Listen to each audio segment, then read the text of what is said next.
So I think I'm gonna get back into Yu-Gi-Oh.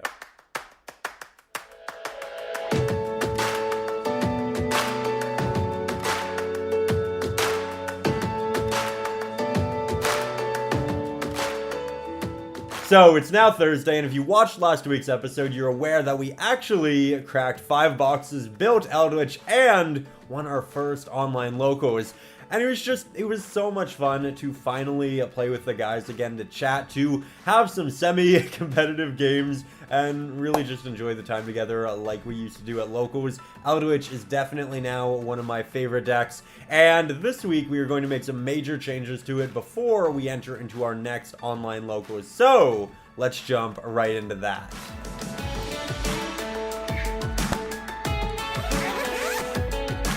Week by week, it seems like more and more people are switching to the Invoked Eldlich variant, and luckily, back in February, when Shaddoll Invoked came second in the UDS, I did pick up the Invoked engine, so we have exactly what we need to edit our deck. The engine essentially gives you access to a fantastic normal summon in Alistair the Invoker, something the deck previously lacked, and it builds you to Mekaba? Whichever it is, let me know in the comments down below. But it's essentially an Omni Negate which can help you get through things like that of Lightning Storm, or really, the even more troubling, Evenly Matched. But with that said, while this is all great, we do need to make some room, so let's get to that. So, I'm removing summon limits as I found that the deck really doesn't need its floodgates. It seems like it does excel through its interactions rather than stunning the opponent, and I'm also going to drop the Nibirus as our boards. They're not as expendable as they were in the initial build. With that said, a pot of Extra also has to go, as our extra deck is now incredibly vital. I'm also going to be teching a single copy of El Dorado, which by no means is a competitive card, but I think it'll be really fun to pull off. While this game is competitive, I think it's important to remember that fun really should be at the forefront of it. We are playing in an online locals, and a silly card like this teched into the deck I think just leads to some potentially great interactions. So we're going to play one of this. The rest of the deck will be significantly more competitive, and I will have the list up on screen pre-tournament. But before we get to that, I do want to show you what came in a couple of packages, because we have some very cool cards.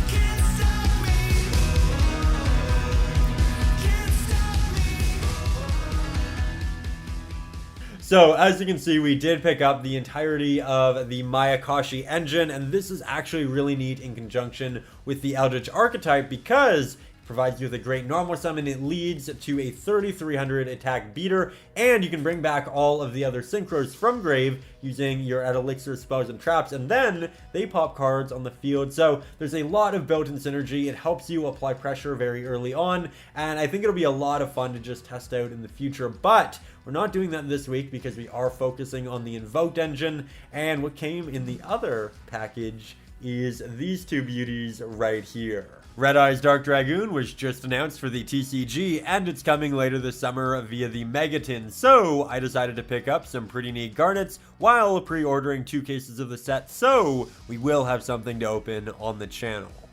As a lot of you guys know, I do make and talk about art for a living, so getting these 2 copies, it was incredibly important to me. I think that they are gorgeous. I love the aesthetic, and I'm honestly, maybe not in the larger camp here, but I'm honestly excited about Red Eyes of Dragoon. I think it'll be really interesting for the format, and I can't wait to tech these guys in my deck.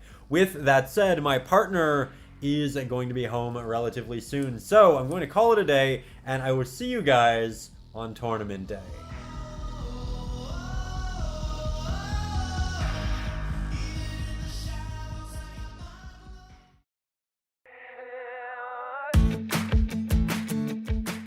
So it is Saturday and we have our online tournament, but before we get to that, I do want to throw the deck list up on the screen so you can see all of our ratios, how we are incorporating the Invoked engine into the Eldlich engine, and of course our one very fun, very silly little tech card in there as well. But with that said, I also want to show you a single combo before we actually jump into this. It involves Magician Souls and Alistair the Invoker and an Eldlich. They actually have a lot of synergy and they can make a great turn 1 board. So let's hop into that. So you're going to begin by summoning Alistair and searching Invocation. Next, we Special Souls, link Alistair into Almirage, and make the 2 into Madness. From there, we use Invocation on the Alistair in grave and Eldlich in hand. This makes Mekaba. Madness will then search an Invocation from deck, and we can make a Kaliga. The Invocation in grave will then get us back the Alistair, and we can do whatever we'd like with the rest of the cards, and go into some Eldlich plays. So there we have it, a fantastic first turn board, and it is so amazing how good the Invoked engine is in just about everything. There's almost always synergy. It's really, really interesting. Hopefully those cards do get a reprint for everybody who wasn't able to pick them up. But with that said, we are going to hop online and chat with our friends and just have a great time at Online Locals. So I will see you guys in a second.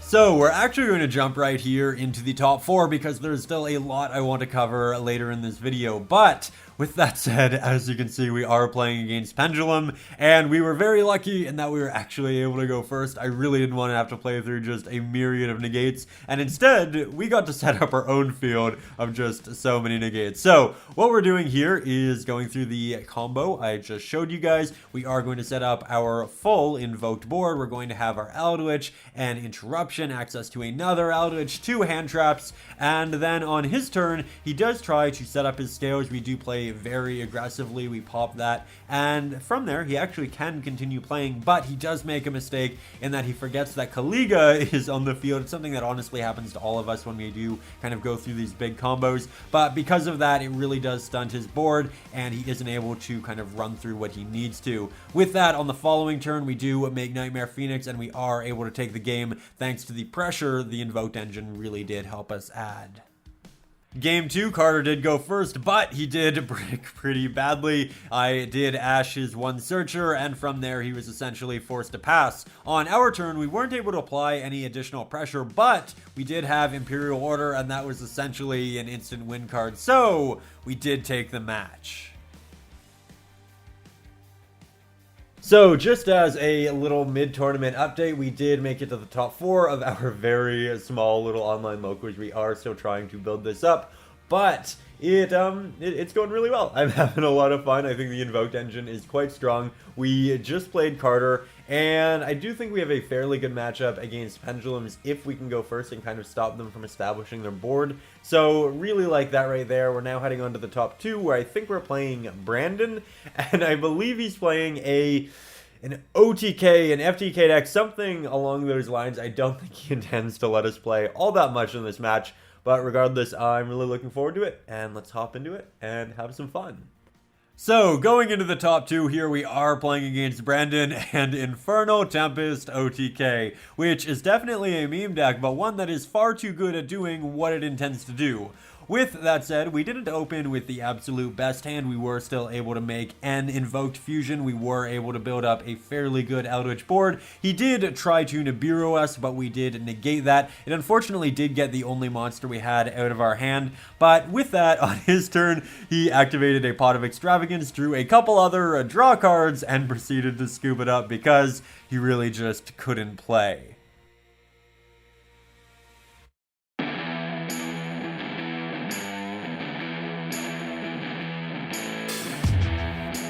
Now, game 2, it was a completely different story. He decided to side more into his Grand Maju package, really go for the OTK rather than trying to deck me out, because he realized that I don't play enough monsters for him to do that general combo, and it went really well for him, honestly. It turned into a rather grindy game. I was having to kind of prioritize getting rid of the Eater of Millions over the Grand Maju with things like that of Conquistador, and he was able to continuously apply a lot of pressure and kind of recycle his deck using the Necroface. I did make some misplays. I wasn't kind of conscious of my zones. I did let him play into Anima, and it was a rather rough game, which I did feel I was going to end up winning. However, he had an evenly matched, and while I had a Golden Land Forever set, I set it that turn. So I was essentially going to be left with a single Eldlich. He was going to have 5 cards in hand, and I just knew I was going to lose this game here. So I decided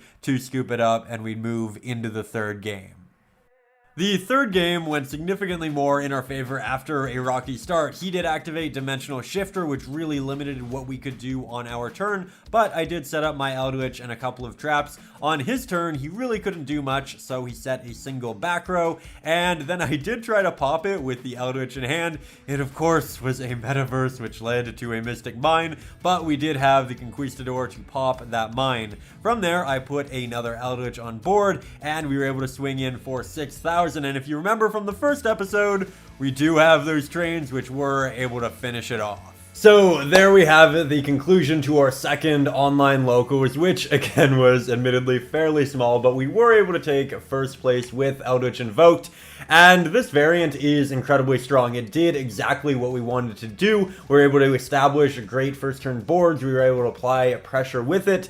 And I was very happy with the engine in general. I'd just like to note, on kind of the bare bones of Eldritch, I adore this deck. I love it so much. It really reminds me of like 2004 to 2007 classic Yu-Gi-Oh! Where it really is about resource management, card advantage, and it really does feel like playing the game I grew up loving 15 years ago. And it's so nice to get back. But with that said, such an amazing time playing locals with friends and just chatting, eating the pizza, doing all that we do. I am going to record 2 locals in this one episode, so I think I'm going to head to bed, and then we will start right off in the next week and head into the second one with a brand new engine. I will see you guys in a minute.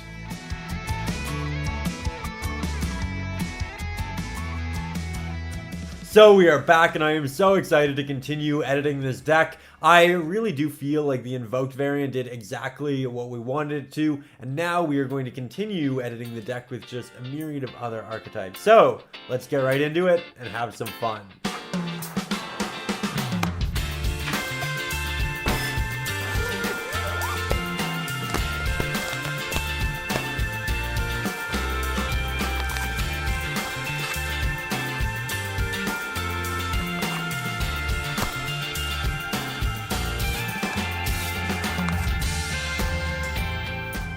A player named Josh Kirby entered into last weekend's online PPG tournament with Eldlich Synchron, and it focused on using Junk Synchron as your normal summon and building a board of Borreload Savage Dragon and Herald in addition to whatever your Eldritch card could render. It looks incredibly promising. Again, very good just at building a first turn board. So here we have our deck, and what's so cool about Eldritch is essentially just that it can splash in so many additional engines and do just a wide variety of things. With that said, I am going to hop into the main combo of this deck and show you how we build that first turn board, thanks to Gannon, who did explain it to me. We're going to begin by normaling Jet, linking into Karibo, bringing Jet back, and linking into Needle. We then special Despot from deck and link into Auroradon. Next, we special our tokens and pop both Auroradon and a token to special Lion. From there, we make Savage, special a token, and equip from Grave. Next, we make Herald and use the remaining Eldritch cards, which in this case equate to an Eldritch on board, an Omni-Negate, a pop, and a second Eldritch. So as you can see, the combo really is pretty fantastic. You do build a great first turn board just with very little resources, and I'm very happy with that. But that is all of the Yu-Gi-Oh! That we're going to do for the day, because on the personal side of things, it is actually my birthday. I am turning 27 today, and I've always had a rather complicated relationship with my birthday. I don't really like getting older, but I like looking back. I like kind of assessing the previous year and saying, okay, what did I really like? What do I want to change? How do we move forward with, real progress? And I look back on 26 and I'm very happy with it. I feel like I was probably working 80 to 90 hours a week on my YouTube channels, but I found some balance. I was seeing my friends regularly, working out, making food, and I also got back into this game, which I absolutely love. I can't express to you guys what a highlight it was, just traveling around for different regionals, meeting all of you, hearing how you got in the game, and just really talking. When I think back on 26, those are really some of the biggest highlights, and I owe a big thank you to you for just being such an amazing community, for helping me build this channel over the last 4 months, and it's really nice to look back on a year and just be so happy with it. So thank you for making such a big difference. But I think I'm going to spend some time with my girlfriend. We're going to play some video games. I haven't played any video games in months, just because I've been very busy, despite the fact that we do have Halo 3, the best game of all time, right over there. So we're going to do that. We're going to eat some good food, and I'm going to show you a fun little slice of life. So let's jump into it.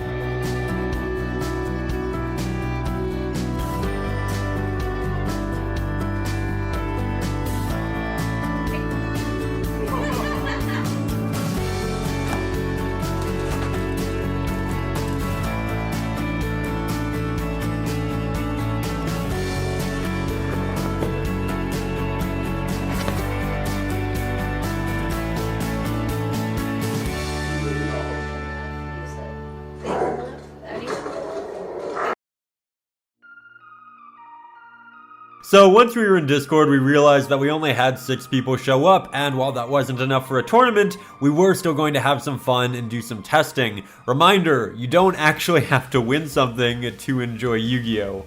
With that said, I am going to show you guys a couple of different interesting matchups. Here we are playing against Brandon and Salamangreat. We previously tested the pure build, but we're yet to test the Synchron engine. So here we are, he is using Parallel Exceed to get a free Dweller, and that actually made a huge difference in this matchup, as I really couldn't go for my Jet Synchron play. It also slowed all of my Elixirs and Golden Lands, so I would highly recommend using a Parallel Exceed if you're running Salamangreat. It's just an incredible extender with, one of the best rank 4s in the entire game. With that said, once Dweller was gone, I was able to build up advantage and take the game through grinding Salad. If you are playing Salad, again, I highly recommend Parallel Exceed, and maybe a second Dweller.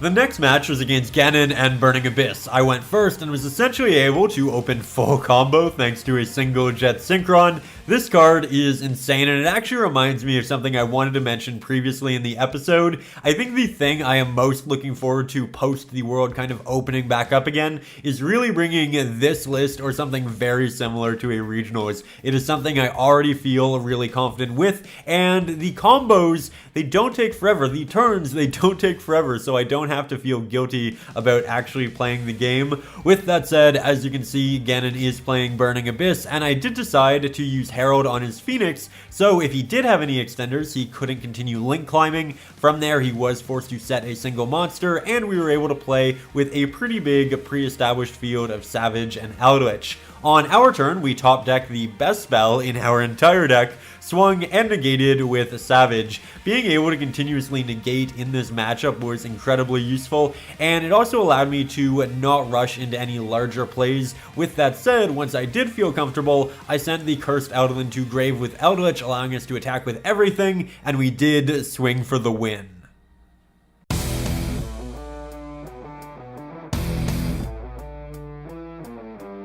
In the second game, he went first and opened with a Beatrice. I didn't realize that Beatrice wouldn't get to trigger its special summon effect if I did send it to grave with Eldritch, so I made some big misplays and quickly ended up with next to new cards. Luckily, things did come back during the end phase. On his turn, he started going off, building a board, and really showing that BA could still do some really big things all of these years later. After that, he made Rainbow Neos and simply took the game. Game Game 3, we were able to go first, he didn't have a hand trap, and we had Jet Synchron, so we were able to start building our board of Savage and Herald. You've probably noticed that we have been able to do this very consistently, and that is because we are playing 3 Jet and 3 Tuning, which essentially equates to 6 starters. It's one more than is generally advised, but I really wanted to draw it. From there, he did start to use his hand, we utilized our many negates, and we were able to take the match. I also asked Ganon to play some Eldlich mirrors, so he put together a list. He also opted for the Jet Synchron line, and he played some fun tech cards like that of Evenly Matched. Now, I didn't open Jet for the first time and wasn't able to build a real board, so here we are with just the Eldlich package. With that said, he also wasn't able to establish a huge board, and we were able to find our way to Jet Synchron, so we were able to go into our full combo, and he did decide to scoop it up. The next game, he opened Double Evenly, and while it's a good card, he didn't really have enough cards to get going once I ashed his tuning. This can be a real issue when you are running hand traps on top of general board breaking removal, and this is actually a big issue that I personally found with my last pure Cyber Dragon list. The more I think about it, the more time I spend with the game, the more I kind of value cards that allow me to continue playing through just a myriad of interruptions rather than kind of slowing down the opponent. With that said, we did open with what we need, and we were able to combo off. So, we did end this game with a quick and easy OTK.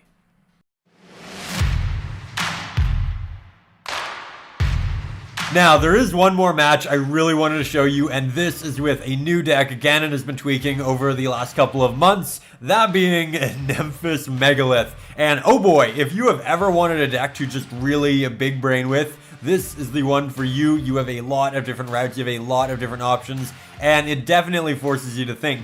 I initially thought this was just going to be a fun deck, but oh boy, was I wrong. He's essentially able to ritual summon on both of our turns and spin all of my monsters or back row back into the deck, which is extremely devastating for Eldlich if we're going second, because it means we won't ever actually get a chance to gain value off of our trap cards to set up to activate anything. It's just gone so quickly, and he is able to establish these very strong boards which are just too difficult to push through. So with those strategies in conjunction with the wind barrier statue, not only did he take a game, but he took the match, which was absolutely fantastic. I love that this new very strange deck is able to do what it is against a top tier deck. I by no means am the best Eldlich player out there, but I think I'm okay with the deck, and the fact that he was able to really just apply so much pressure and take my cards away was really impressive for 2 archetypes I think everybody counted out a long time ago. That said, again, it is a rather difficult deck to play. You do have to prioritize a lot, you have to do a lot in a turn, so it's definitely something that you need to spend time with to become good at. With that said, Ganon did say that I could share the list up on the screen, so if you guys also would like to try it, you are more than welcome to do so. Again, it's very fun, and in such a, I don't know, very condensed format, I think it's neat to have other interesting rogue decks like this and being able to show them off with some success. So hopefully you guys enjoyed that, as well as learning about all of the new Eldlich variants I am very passionately playing around with.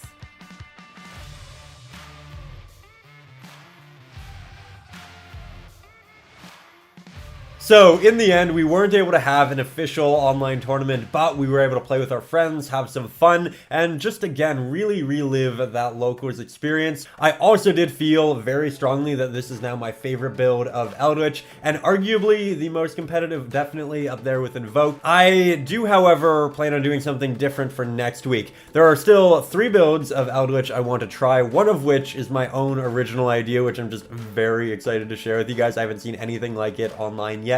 So there is definitely something to look forward to. Make sure that you subscribe, make sure that you hit the bell, that way you're actually notified when it does go live.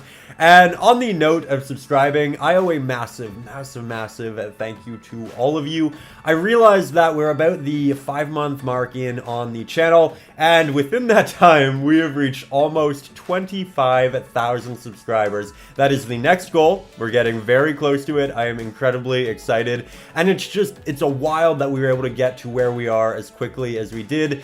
It happened. because of you, because of your support, because you liked the videos, you shared, you left comments, you did all of these things to help me get this channel out there, and I can't thank you enough. It means the world to me. I love making these videos. I'm still sinking like 50, maybe 60 hours a week into making them, and it makes me so happy to make this really high quality online Yu-Gi-Oh content for you guys. So thank you for supporting it, thank you for being here, and also for leaving me just so many great ideas in the comment section. I still feel like I'm learning so much from you guys each and every week, so thank you for the tech ideas, thank you for making a difference in the channel and just my general development as a player. I love you guys. It's amazing what we've done. Anyways, I don't want to ramble too much. I really did just want to say a big thank you to you for getting us as far as we have, as quickly as we have. Wouldn't have happened without your sharing, your commenting, and those are things that they don't go underappreciated, they don't go unnoticed, and I very much appreciate you. So thank you for being here and building this great thing with me. Really do want to make something special each and every week. And speaking of which, I will see you next week, maybe, possibly, with my own original variant of Eldlich. It's something I'm very, very excited about. It's something I think could be great, but I definitely want to spend some more time testing with it. With that said, I will see you very soon with a brand new episode of Returning to Yu-Gi-Oh! You stay safe, you stay healthy, and if you haven't yet, have some fun online playing cards with your friends. It's making the biggest difference for me on Saturdays. It's something to look forward to. It's something I love, and they're great guys I love talking to. So I love you guys. I'll see you soon. You take care.